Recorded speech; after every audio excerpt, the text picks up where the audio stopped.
भरा सुंदर जंगल था, जहाँ ऊंचे ऊंचे पेड़ों के बीच से सूरज की किरणें चमकती थीं और रंग बिरंगी तितलियां नाच रही थीं।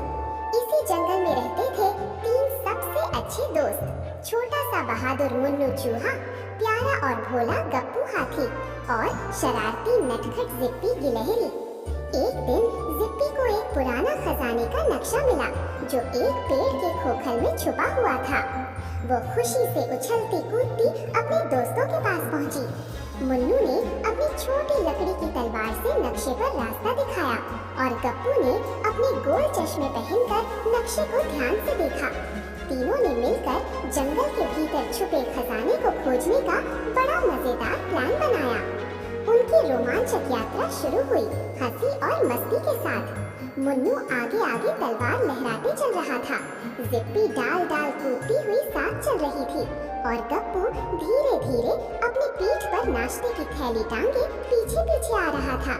रास्ते में उन्हें मिला एक चमकता नीला दरिया। अब इसे पार कैसे करें? मुन्नू ने सोचा। गप्पू धीरे धीरे पानी में कदम रखकर उसकी गहराई देख रहा था और जिप्पी मजे से लटकती हुई बेल से झूलकर नदी के उस पार पहुंच गई। आगे बढ़ते हुए उन्हें एक रहस्यमयी गुफा दिखी, जो मोटी बेलों के पीछे छिपी थी। गुफा के पत्थर के दरवाजे पर अजीब चमकदार पहेलियां बनी थी।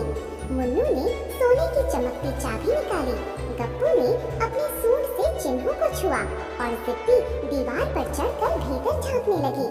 तभी दरवाजा धीरे धीरे खुल गया।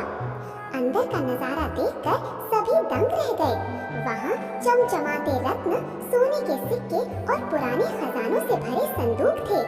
मुन्नू ने खुश होकर एक सुनहरा सिक्का उठाया, गप्पू ने अपने सूंड से एक छोटा सा संदूक उठाया और जिप्पी ने दोनों हाथों से एक चमकता क्रिस्टल पकड़ लिया। आखिर में वे तीनों जंगल के खुले मैदान में लौटे और नाच नाच कर जश्न मनाने लगे। मुन्नू अपनी तलवार हवा में घुमा रहा था, गप्पू जमीन पर धम धम कर ताल दे रहा था और जिप्पी तितलियों के बीच घूम घूम कर रंग बिरंगा कन्फेटी उड़ा रही थी। आसमान में गुब्बारे उड़ रहे थे, जुगनू चमक रहे थे और सारा जंगल उनके इस मजेदार सफर की खुशी मना रहा था। इस तरह उनकी ये जादुई यात्रा हंसी खुशी और नई रोमांच भरी उम्मीदों के साथ खत्म